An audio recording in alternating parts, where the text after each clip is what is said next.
This is the Unspoken Word Podcast. I am your host, CFO of Platinum Boy Music, Jose. Today's topic, Derek Chavis. Let's go.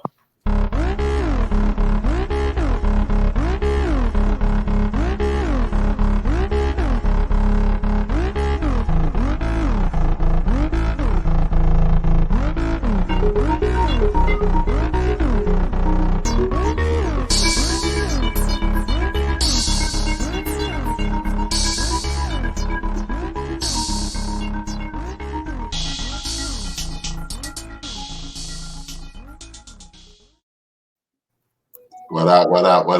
What up?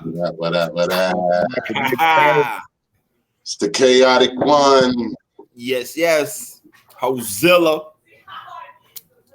Lindsey Wayne, what's the word, baby bird? What do you do? It's the Unspoken Word Podcast. All right. And, on tonight's episode, we talking about Derek Chauvin, the trial of the cop murderer. But we're talking about Derek Chauvin tonight.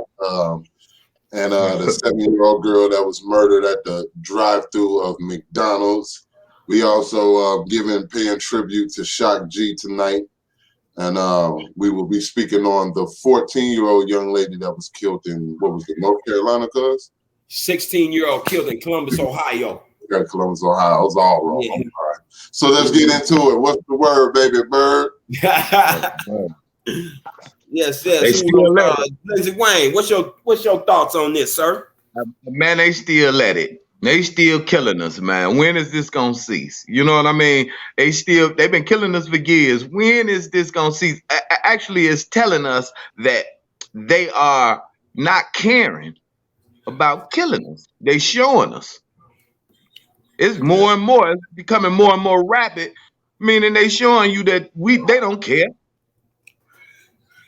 Right. Exactly. Chaotic one, your thoughts? My thoughts is that they are the new gang. They live by gang codes. They do gang shit.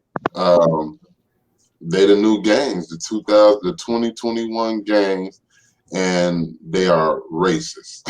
And they, and it's open season on a black man, of course, you know what I'm saying? And they practice law. They practice law when it comes to the Caucasian color and certain other colors, but when it comes to blacks, it's gang law. That's my thoughts. And yours? My thoughts, man, racism, man. I just want everybody to really get the camera. Racism is never going away. Let's stop trying to cease it. It's never going away. It's not you born with it. You are taught to hate. The minute you come out the womb, you are taught to hate this person, this form of color.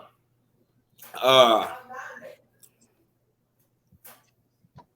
I want them to do is hold these police officers accountable.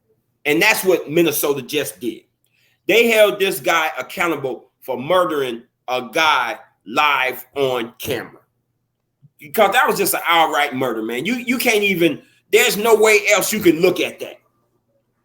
There's nothing else you can say about if you looked at that video.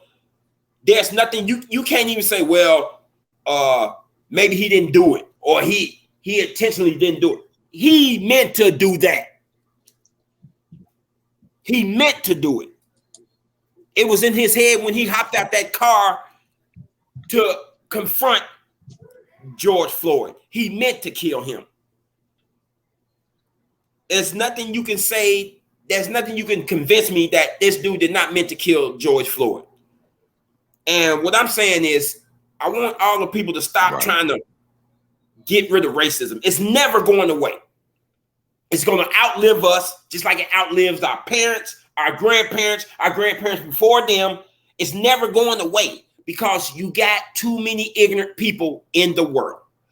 Right now, what I want to see is the powers that be to put these police officers on accountability, like you would do any other person that's committing a crime.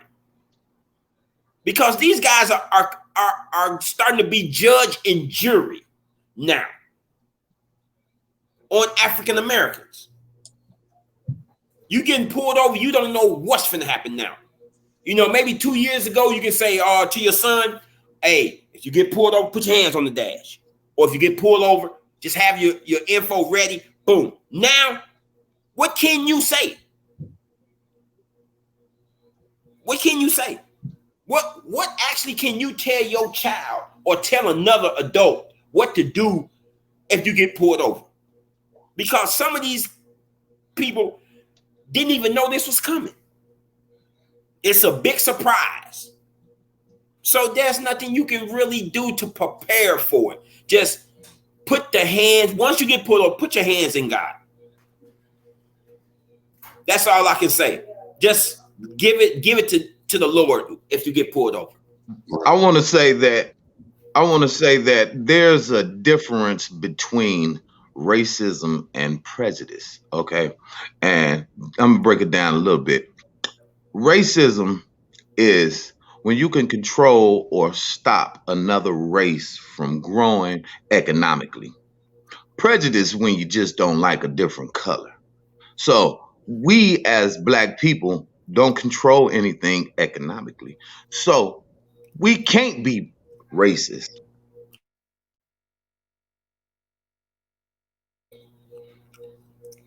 I just want to put that out there. Yeah, we're not fundamentally capable of that. You know?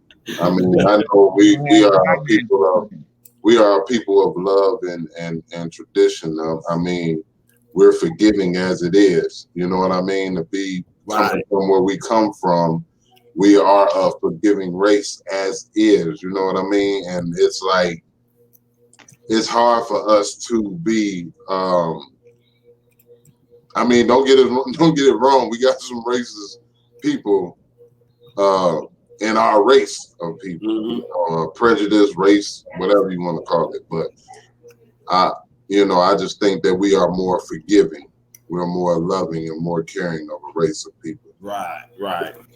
You know, it just you know they are every time somebody get killed, they go back to okay, well we got this black on black crime. Man, squash that. We got races on all races, kind. Every race is killing each other. For real. So let's, everybody always want to put the black African Americans out there where African Americans are killing each other. So why are y'all tripping? That ain't what I'm tripping on. You know why they do that? On the person that's supposed to be protecting and serving me. That's what I'm tripping on. They're getting passes and killing folks in the process. It's that old age gender that they go by, this old code that needs to be broke for real. And like Cuz said, they're the new gang. They ain't the new gang. They've been a gang. They've been a gang for centuries. Yeah. We're now acknowledging that. Yeah. Yeah.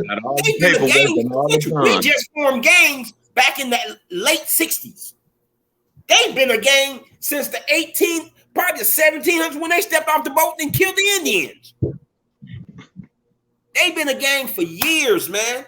And it's this little code they got where you don't rat on your own, which is a code that we use in the streets too.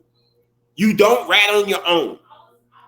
But when it comes down to killing the individual and the oath you took as a police officer to protect and serve. What's the hypocritical oath? Yes. I'm like, here's an example. I was watching a film about a year ago on a white guy standing out in the middle of traffic, swinging a machete at ongoing passers. Mm-hmm. When the police finally got up with him, it's 6 of them surrounding this guy. And they end up tasing him. Now he was a threat to society. He's white guy. swinging a knife. He's It was a actually white trying to harm somebody. Why he didn't get taken down? Well, He had the protection, the of color.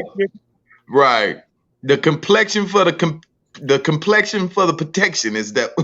I feel you on that, Lindsay, right? I feel you on that. Protection of collect, you know. It's just, but a black man is just straight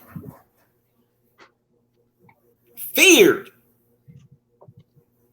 My question is, you know, they have been, from what I've known and heard, is that they have been, the police was started for the slavery patrol. And that's what I was told, you know, that they initially was started to keep slaves in check, and the runaway slaves, they was put together and formed to keep the slaves from running. And actually, police was formed to protect property. was they? Yes, sir. They were formed to protect property. That's it. You go on somebody's property, you mess it up, then the police come. It wasn't policing the people. They were policing property, which is the same thing they do now, because they never come before a crime happens, come after the fact. Yeah, they definitely do. You know, right now, I just want them to be held accountable for their actions, man. And I think Minnesota really put that ball in motion by convicting this guy, because all the videos I have seen, most of the people been shot. This is the first one I have actually seen where a person slowly died. And that probably was gripping for everybody in there. They had to do that. That was nothing they could look over. You know what I'm saying? This dude has got his knee on this man's neck, and he's already apprehended in handcuffs. He's no threat no more. Right. So the governor or whoever looked at that and like, we gotta charge this guy, man. We cannot let this go. If we let this go, it's finna get ugly. Yeah, because he was straight out murdered, man, on the streets of Minneapolis, Minnesota. He was straight out murdered. It was definitely gonna get all out ugly. I mean, if they did not take, you're right. Because if they did not take care of that, because that was one of the most graphic police killings we have seen since Trayvon Martin. Seriously. You know what? You know what, fellas? This has been going on. If people would look and listen to the rap music that we have created over the years, we all say that we're having problems with police. In every song, almost all the artists, almost every rap tells you we're having problems with police. When I was growing up, my mother, one of the things my mother warned me about is walking around with sticks or the police. You know, she pre-warned me as a child. So it's been happening long time before now. With the media, it's in the public face now. Everybody can see it. And there's strength in numbers. You know? But we've been going through this way too long. Before we was here, my parents was going through it. You know, our ancestors was going through it. You hear our music through the years saying what we're going through with police. So it's undeniable. You know what I mean? Now that the world can see it, now everybody can wake up and give their 2 cents or, you know, their input on what's going on to help this problem. Now that it's worldwide, now everyone sees it. Yeah, it gets to the public. It's been going on. Yeah, it gets to the public. What you say, Black? I said it gets to the public in milliseconds now. You know, at first, you know, the news had to travel. Now it's at the push of a button. or going live, simply going live, and you're exposed to the world, especially with stuff like that. To me, it's a gift and a curse. It was one of the best things they came up with, and one of the worst things they came up with. So, I like that. I mean, I was just saying earlier in my lifetime that this is my first time seeing a Caucasian police officer found guilty on all charges of killing a black man. And we got what, 2nd and 3rd degree murder and a 2nd degree manslaughter, Right. and they even provoked his bail. You know what I mean? So it's a new day. I mean, it's a small win for a big fight, but it says a lot. It speaks a lot of volume for what's been going on. The heat and the content and the climate of where things have been in America right now. This is a great outcry. It's a great start to changing the fabric, because we've been wearing this fabric too long, this racial fabric, and I think this is a great fabric to start changing the way things are going. Yeah. I think that because I never can trust them or believe what they say and do, and knowing that the stars, they got a lot of stars talking about the police killing, when the agenda, I think, is to get blacks to act up so they could call martial law. So I'm thinking they want to get us mad, and they want to get us hyped, and they want us get us ready to fight and shoot so that they can have a solution. See, they cause a problem, and then they think about the solution already before it happens. Right. So I'm wondering, when the stars and more reputable people get to talking. Okay, we already know that most of them are puppets anyway. Okay, so if most of the stars are talking about a subject, it seems to me that they have a hidden agenda behind it still. So you got to be wise. You got to be careful. You got snakes here, Yeah. And they do bite. Yeah, you're right. But like I said, I think Minnesota has really got the ball rolling as far as holding this officer accountable for his actions. And that lady next. She's next. So do you think now, do you guys think, let me ask you this, Hosella. Do you think that they found him guilty on all charges to keep the tension down and then hit him with a lighter sentence? Or do you think they're gonna throw the book at him as far as the sentence? I think he's gonna get all those years, man. He's gonna get all those years because he should. That was just straight out murder, man. And those guys that's standing next to him, yeah, they finna get about 25 themselves because they actually let him do it. Right. They didn't even stop him. Didn't even try to tap him on the shoulder. Hey, man, hold on. Get up off. Man, you're on camera. Get up off that. Right. And I think what really blew the case wide open was that nurse. That nurse really put the nail in the coffin.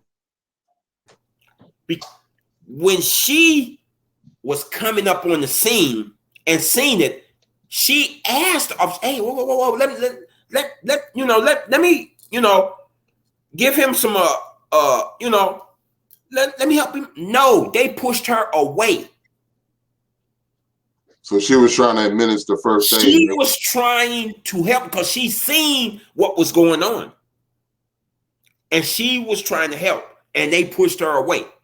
Her testimony was really big. Really. To me, it put you couldn't go no other way but to murder. Because you have a healthcare employee on the scene trying to help the police, and they pushed her away. Man, that's crazy, man. And that's same thing finna go with that lady cop that just shot that young boy. Same thing. I thought I had my taser. You had that gun out long enough to know you had a gun.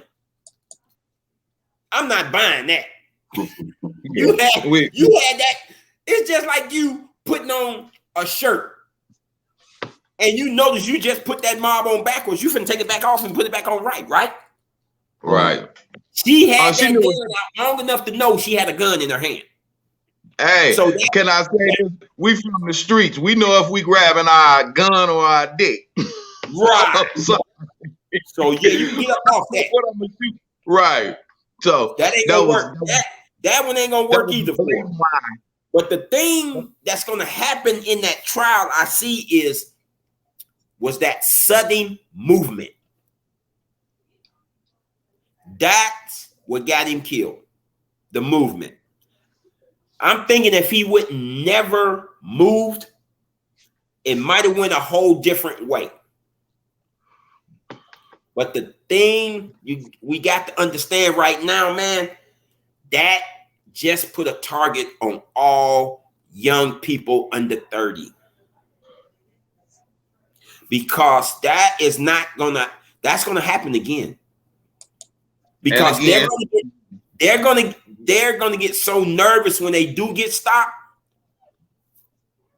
that that it's gonna go that way again, man. Right. It's gonna go there. I'm hoping that lady do not get off the Hold that dog. Lindsey Wayne, stay back like that because we want the people to see your handsome face. When you lean in, you get like super black, brother. Okay. So, yeah. Stay back there. Okay. That handsome face of yours, my brother. But yes, go ahead. Sir. I'm sorry about the interference, man. No. In the message to all my young black men under 30, man, if you get pulled over, do not just try to stay as calm as possible. Because that would got that young guy killed, man. That movement he made. And I couldn't blame him, man. I would have been scared too. Why does it take 4 police officers to roll up on a black guy? But can I say this? This is the thing. Our young brothers, most of them really don't do anything but get pulled over. Whether they're paranoid or whether they're standing up for their rights or whatever. They really, a lot of them don't do nothing that's cause for death. Anyway, so what can we tell our young brothers when we getting killed for nothing just because of our color? Yeah. There's nothing you can tell them. I don't know what you really could tell them is run. No, I'm just playing. Can't come for the hanging. I don't know what I don't know. I really don't know what I would tell my young brothers. You know what I mean? It's we comply, we die. We aggress, we die. It's just like, what do you honestly tell them? You know what I mean? There's nothing that you can tell them except we're actually backed into a corner. Okay. And so when anybody is backed into a corner, first thing they do is going to react violently because out of fear. Right. And they know. Yeah. That's the reason why I think he tried to jump back in the car.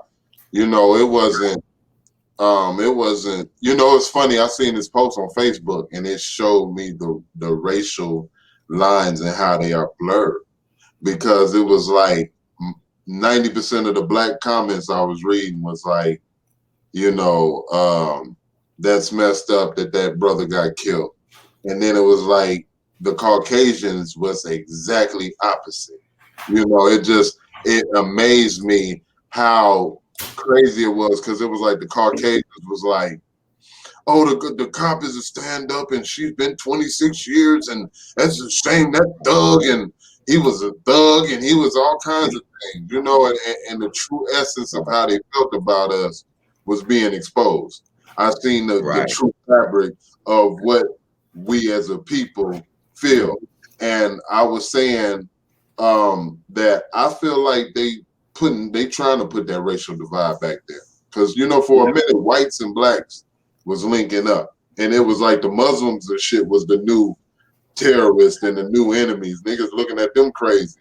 you know. But now it's like they trying to put that racial divide back there, in my opinion. You know what I'm saying? As far as between blacks and whites, just like the video of the young brother that was in the neighborhood. Y'all see that video of the young brother that was in the neighborhood? And he was getting bullied by the white dude, and the white dude was telling them about being in the neighborhood. Oh, yeah, I did see that. And all them people showed up at his house, back at his house. Like, yeah, man, I think they putting the racial divide. They trying to put the racial divide. And at the end of the day, it's all about control anyway. How y'all feel about that? Right. Divide and conquer. Yeah. Right. Yeah. We don't have those. That's why they want a lot of Christian things shut down, you know, the agenda, because Christian people, their beliefs makes them speak up and speak out for truth, you know. So if they can get that out of the way, then they can go ahead and create catastrophe, their government. You know what I'm saying? Same thing with our people. They want to get those that can stand up, that has the right to stand up and the power to stand up, out the way. They want to make us look bad to other races so other races can say, hey, okay, get them. We scared of them anyway. Yeah. Yeah. Everybody can clap. But it's not why they working. commit murder. Because remember, 13-year-old Latino boy was killed in Chicago Monday. Y'all seen that? I didn't see the video. I was too. I get my feelings when I watch. He was being chased through the alley. He had a weapon on him, but he was being chased through an alley. He cut through this fence and he was throwing the weapon. He dropped the weapon down, and as he was coming through this fence, he dropped the weapon. And at the same time he was dropping the weapon, the officer was telling him, freeze, turn around. So he slowly turned around with his hands up. Now you can see the weapon is like 25 feet away from him because he threw that away before he turned around. As he was running, he threw that away. The minute he turned around, cop shot him. Killed him. 13 years old. I mean, it's no different than the 16-year-old girl. Yeah, who just got murdered. Just got murdered in Columbus, Ohio. She got in an argument with two adult people. It was two adult girls. She chased one of them as the cop was pulling up, and the girl the one she was chasing fell in front of the cop. I guess she seen that and turned around and started towards the other lady that was sitting on top of a car. And at that time, the police yelled, drop that weapon. And she didn't. And he shot her in the back. Killed her. And he shot her 4 times. Yeah. Killed her. What'd you say, Lindsay Wayne? Your mic. I said, what'd you say? Your mic is like distorted or something. And that's what they're going to do. If they catch you with a weapon, they already want to kill you without one. If they catch you with a weapon, they're going to kill you. Especially if you're attacking somebody else to kill or hurt or maim them. They're going to kill you. They're already killing you for nothing. You give them something to kill you for, they will kill you. Right. But I'm looking at this. There should have been a way to stop that young lady without killing her. Can I say this? That's what your police training is for. There was more ways he could have did than killed that young lady. That's true. That's true. So, but what I'm saying is, they catch you in the act of trying to hurt or maim somebody, they will kill you. Already kill you without nothing. You're right. You know what I mean? Yeah. I forgot my thought. It was about her because I'm still sad for her and her family. Yeah. And the other people she was fighting with. I've seen on social media about that case too, where they was going through a divide, but that was between black people. You know, you had you had half of black people saying, you know, that's fucked up that young lady got murdered. They could have shot her in the leg. And then you had half of the black people who felt that was justified. You know what I mean? And it was a divide between the black people as far as that, you know. How do you guys feel as far as that goes with I feel like this: if somebody finna stab you and the police shoot them, you're gonna be happy that the police shot them. Yeah. I'm just saying, let's put logic where it's supposed to be, you know. Yeah. I'm thinking people that's commented on that was the family of those two women that were actually being pursued by the young lady. That's the only thing I'm seeing that as, because the young lady's auntie came out and she's very saddened by that. That is there any else thing that we could have did but just decide to kill her? And I'm thinking to myself, that's when your training kicks in. You know what I'm saying? Number one, she has her back towards you, so she ain't really seeing you coming up behind her, and probably didn't hear him.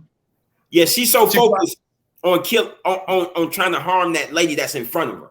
So you mean to tell me you could not run up on her and get that knife from her?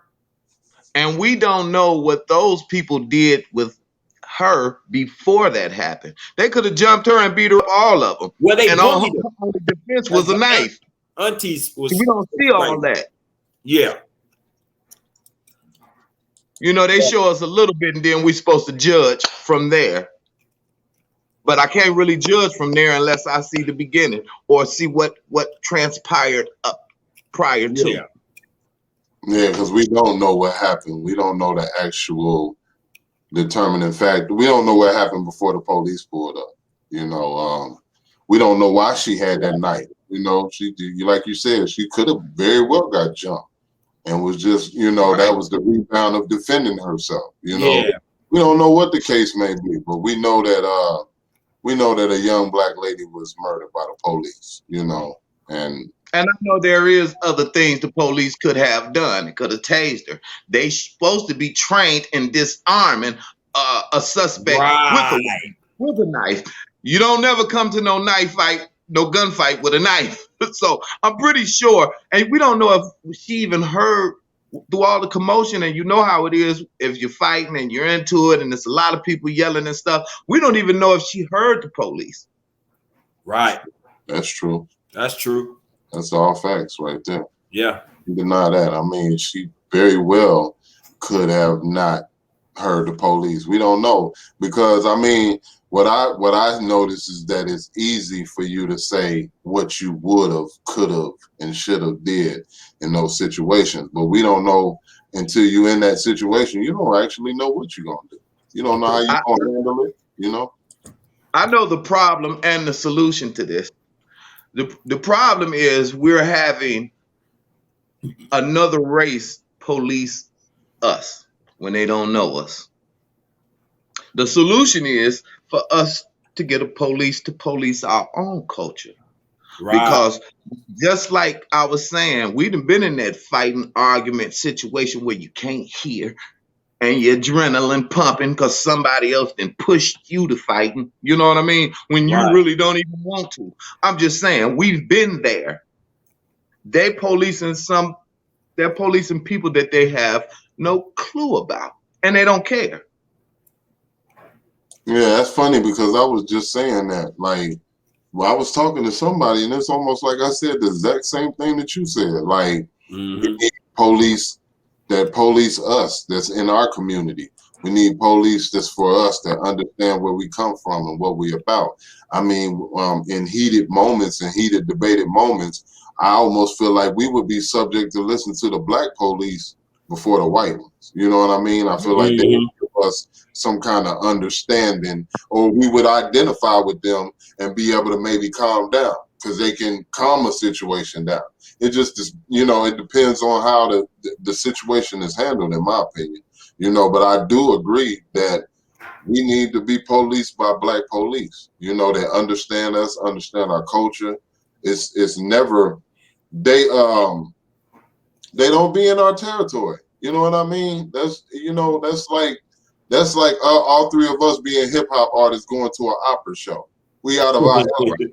We ain't gonna understand nothing. We ain't gonna understand what's going on. We ain't gonna understand, and the person right, and the person sitting next to us understands everything about it. You know what I mean? Right. And they know that this opera is telling a story, and they know how the story goes. They don't know how the story goes in our neighborhood. That's why it's foreign to them when they come. And that's why, in my opinion, it gives them more room to be a little bit more scared, because you're not in your environment. And then, let's be real, y'all. They got to live with the everyday factor of knowing what your people have done to this race of people that you are trying to govern. And if you're not in your element, there's a lot of details you're going to miss out on. Yes. Yeah. Yeah. Yes. Exactly. It's not ever going to be a perfect situation, but I think that we need to police ourselves. I'm sorry. I say let's police ourselves. Do you think that they need to defund the police? No. That is not the answer. That's not the answer. That's not the answer, man. We don't need to be doing it. Yeah. All we need to do, man, is start holding these people accountable for their actions. That will stop a lot of this. Don't nobody want to look at 25 to life in jail. Trust me. We start holding these police officers accountable for their actions, that shit'll slow down quick. Very quick. I think so. I do. I personally think, we all still trying to stop the racism or make it. No, that's not gonna help. If you're being held accountable for held accountable for your actions, that will sting harder than you trying to stop racism. Yeah, so seriously, being held accountable for their actions, to me, definitely would change up at least the way they think. Hit their pension plans. Right. You know what I mean? Start taking and doing, especially, but the biggest form of all is the jail time.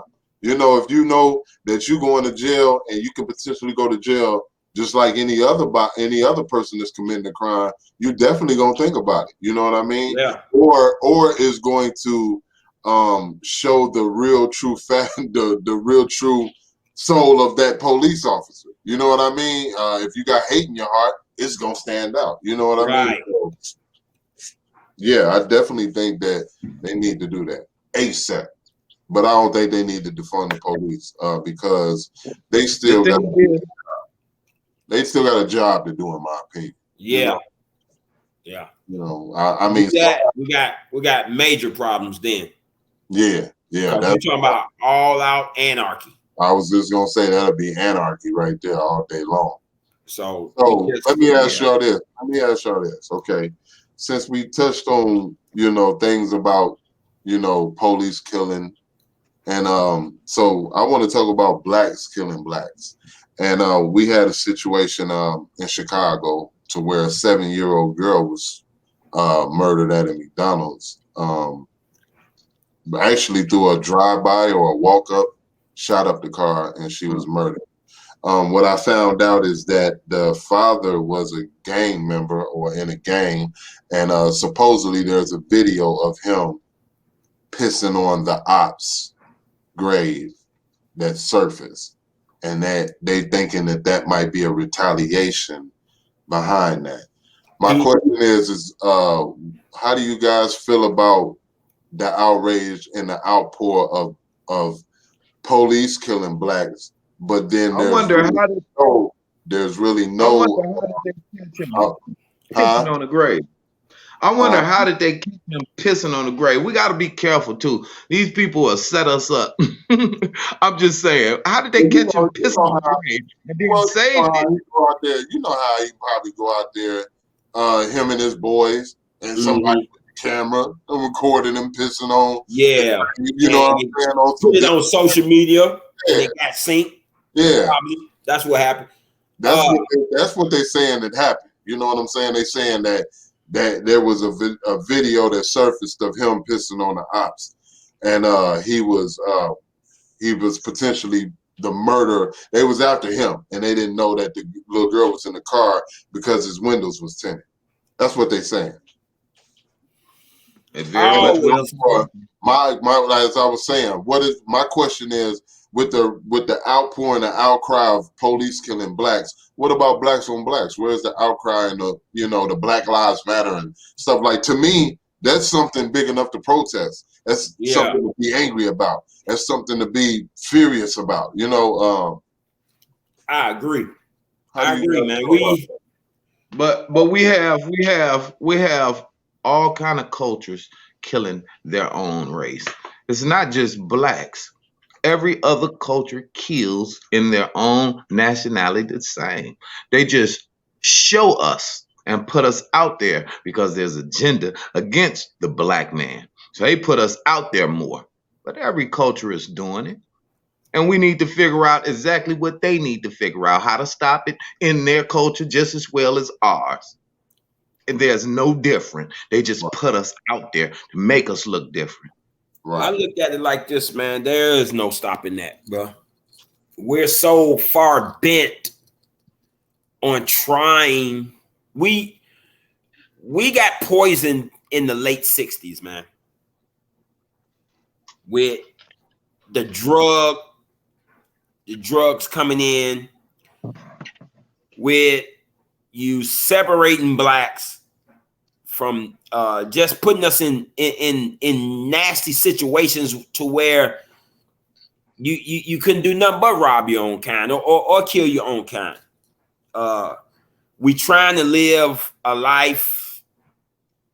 We're trying to get ourselves up out of situations that we were put in, but you just got so much player hating going on, man. As black people, we're the worst.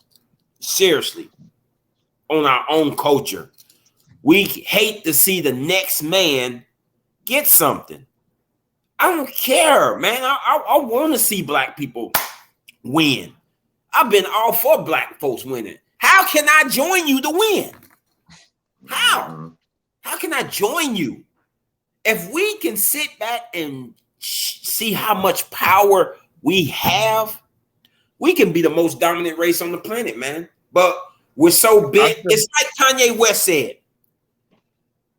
we hate ourselves, but love their wealth. And that's what happened. Right. We done got so bent on how the white people live and done got to the place the white people think to where. And we think that's it's the norm now to kill the next black man. False. Yeah. And some people are coming up chase on after it. false images. Right. And some people come up on it to get a rep. It's their rep, And I ran in gangs back in the days, man. I was a vice lord. I ran in gangs. I seen some of the stuff that we did, man, and I never liked it. Yes, sir. I only did it to get myself through the streets so, I can live to get to the next plateau. And once I got to the next plateau, I cut that shit off. It was, I can just thank the Lord I never got in a situation where I had to kill another black person. Yes, sir. Or nobody killed you. Yeah, or, and I done been shot at, stabbed, and all that, bro. Trust me, I have. But it was never me. I was never, ever in the gangbang. I just did it because getting through the streets of where we lived and came up at, man, you had to. I didn't have athletic abilities. Mm-hmm. I only had the will to get to the next day. And how could I do that? By joining up with, people that can protect me to get through that next day. Think about how many other kids in society felt the same exact way, and that's why they joined the gang. Right. You know what I mean? They was tired of being picked on or bullied or something like that, and they felt protected, by joining the gang. Right. as just something that's been a historical play that's always been there, and I think that's something that's just gonna always be there. The feeling of protection. And they give you the best. And this crazy part with the game, they give you the initial best feeling in the world, but then you get the shittiest feeling on the backside from that same game. Right. Because just like you was running with Vice Lords, I was running with GDs. Drake can attest to it. We did a lot of stuff, and they wanted us to be in meetings and pay dues and do all of this and everything. And it was just crazy to me because it was like they didn't give two rats ass about us. No. We went to jail. Did nobody come get us out? We paying dues. We doing all of this, and I just remember them telling us that. And then going to jail. I went to jail numerous times, and nobody came and got me out. So that was some of the things that started making me shy away from being in gangs. Yeah, me too. Representing gangs, because I'm like, why am I screaming to represent you if you're not doing nothing for me? I'm paying you dues every meeting. We giving up dues and all this extra stuff. Why? It just didn't make sense to me. So that's what made me initially shy away from being in gangs. And I just didn't ever want to. Go ahead. Me, I was a little different. Me, I come from I come from a family that was married, and then we broke up. So I come in my early teenage years from a broken home and no family, and by myself in the world as a young man, living as a man, as a grown man, and having to survive and provide for myself. Mm-hmm. So me, it was kind of different. Me, I kind of welcomed the family that I, thought was family. You know what I mean? So it was kind of should I say it was a family to me. You know what I mean? And the things that we did and went through, I was young and dumb, but I thought that I was misguided and thought that this was the way, because we already heard what the world was doing to us and the police and stuff like that. The Black Panthers had been out before I was born. So our history already scared me from this can happen. Plus the things that my mama told me to watch out for. There's a lot of scary sharks out there as a young boy. So me, myself, I welcomed the family, and a lot of kids felt like I did too. Yeah. I initially welcomed them. You know what I mean? And for a long time, they gave me the security that I felt like I needed. But at the same time, through the gang, I guess I acquired enough knowledge to be able to start telling that them niggas wasn't for me. You know what I mean? And now, do you have people that ain't for you in there? Yes, you have a lot of people inside of a gang that you don't even know, that probably don't even like you. Right. You have stuff, Right. But the initial family, it made me feel like I was a part of something, because the world was making me feel like I was nothing. Right. Exactly. That makes a lot of sense. Shouts out to that 7-year-old young lady that got killed in Chicago, man. And to her family. Yeah. Father need to do better, man. Yeah. He knew.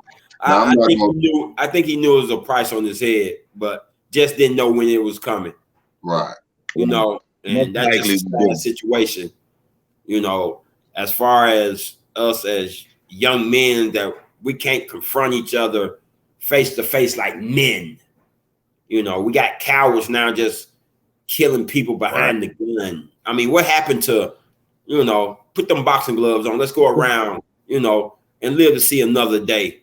We just killing. No whooping. They scared of getting a whooping now. It just they think it's more superior to kill a mob and go to jail. You get respect that way. Nah, bro, you don't get no respect at all. Because when you get behind them bars, it's a whole different ball game, bro. it's a whole different ball game than them streets. And you see who they play. You Like think K Black was saying, and you see who was there for you. Right. Right. So the last thing I want to touch on, when you go to jail and you go through that process, you finally. So the last thing I want to touch on. I was just saying, when you go to jail.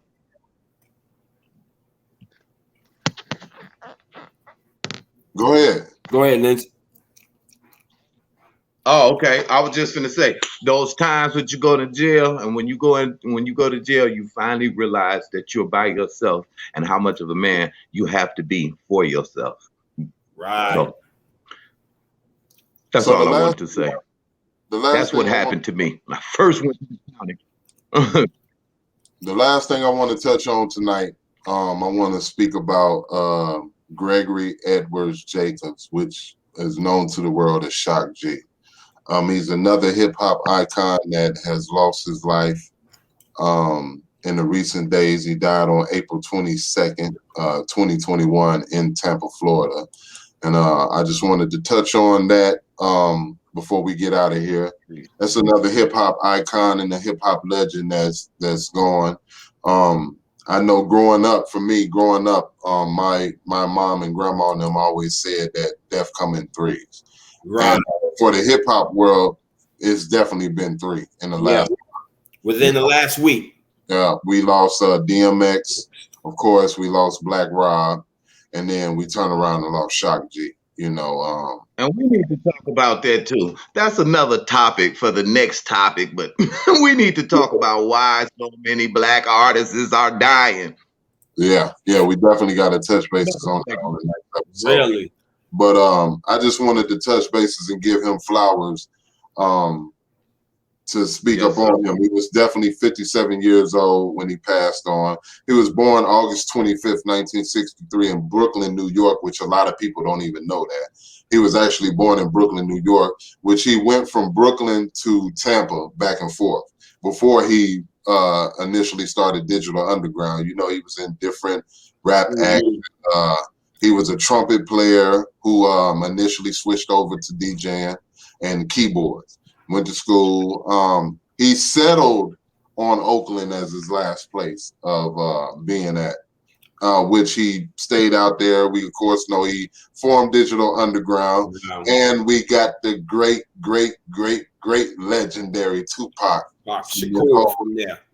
Never forget how he introduced him. Tupac. Oh, reverse. I never forget that video, man. I never forget how Tupac was introduced to the world through Shock G. Right. Same old song. Yeah. Never forget it. That was a classic. And that was just a legend. And the first person to ever do the alter ego. Yeah. That I know of. Yeah. Because I thought Humpty Hump was a whole nother person. I did too. I did too. Which actually, in some of the things they were doing, he was another person. He was Shock G's brother, who was actually playing Humpty Hump. Right. We getting that feedback. Or his twin brother, right. So can I say this? Hold on. Can I say this as well? Hold on. I'm getting feedback from your phone, brother. So you're gonna have to go out and come back in. I just plugged it up. That's all. Okay. So yeah. I read that earlier there that Humpty Hump was actually on stage doing the performance. Hold on, brother. We still getting that feedback, Mr. Wayne. Come back, go out and come back in, brother. Okay. No. Okay. Okay. Yeah, go out and come back in. Yeah. Go ahead, brother. So, like I said, actually, I thought Humpty Hump was actually a whole different person. I didn't realize it was Shock G playing Humpty Hump, but at some of his performance, he had his brother playing Humpty Hump. Yeah, he did. He had a stand. Yeah. When I was doing my research, he did. He had stand-ins, and then he had camera tricks. Yeah. You still there? You still got that? Yeah. Still there? You still got that echo, bro? You still got that echo, bro? Do I? Yeah, you gotta come back and go all the way out. You gotta come back and go all the way out. Yeah, it's Okay. gonna mess up the broadcast. Okay. But yeah, man, giving him his flowers, man. That he a legend to the game, man. You got to, you can't deny Shock G the thing that he brought to the table. You know what I'm saying? Yeah. As far as Digital Underground, man, that was he was a whole game changer, man, on that alter ego thing. Yeah, he was definitely a game changer, and they just what he brought in his presence to the game, Right. Is something that's just never gonna be denied or never forgotten. We definitely have to give him his props and give him his flowers while he's still. Hold on, let me try to join Lindsey Wayne back in. You there? Lindsey Wayne. All right. Yeah. Okay, yeah. All right. So yeah, I just basically wanted to say, he was a pillar in the game, man. And it's sad that we lost those three great legends so close to each other within a month. Very disturbing. And I've heard stories about what DMX really died from. I also heard stories about Black Rob and what he was going through. I didn't realize he was really sick, man. Yeah, he was sick. Like he had lupus. He had lupus, man. He had a couple of things wrong with him. Yeah. He so I don't know now. They don't know what happened to Shock G. They don't know why. Well, I read up on it. He had a lot of drug problems throughout the years, man. Okay. What I read today was he didn't really realize his talent. He didn't like the spotlight. When the spotlight shined on him, he crumbled. What I read today about it, he didn't really relish the spotlight, or didn't really relish the talent that he had and stuff. So he was kind of complacent on doing the music. I think it really took hold when Tupac got killed. Really took hold. A lot of people don't understand the presence Tupac had around a lot of people. Right. And Shock G was one of them, man. Shock G was one of them. And I think he kind of felt into a kind of stupor when Pac got killed, man, because a lot of people felt responsible when Pac got killed. Mm-hmm. Felt that Pac would never got killed if they would have kept him in their grips. Right. And I think Shock G was one of them, because you got to give it to him. He was really responsible for Tupac's career. Yeah. If it was no Shock G or Digital Underground, you would never heard about Tupac. Yeah. Dead serious. That's facts. I mean, we can't. We're not going to deny that at all. Because they found him in Marin City. Somebody who turned him on to Shock G. Started him out as a roadie. Shock G heard some music from him, and just opened the door for him with that. I think it was somebody's daughter. It was excuse my French, a white girl that heard Tupac. Okay, you're right, Lindsey. Yeah. It was. You're right. It was a white girl. She the initial one who discovered him, as far as and she turned him over. I think she took him to Shock G now. Yeah.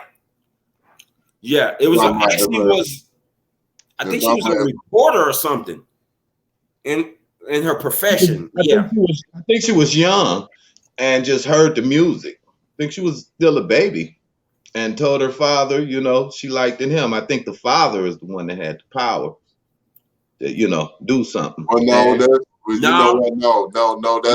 it was a white lady. We getting the story mixed up. That's the president the owner of Interscope's daughter, like the Tupac as an artist, and that's what got him signed to Interscope. Yeah, right. Lady from Marin City is who discovered him and took him to Yeah, he was in like a Black Power type of group at first. Right. And she was the manager of that group.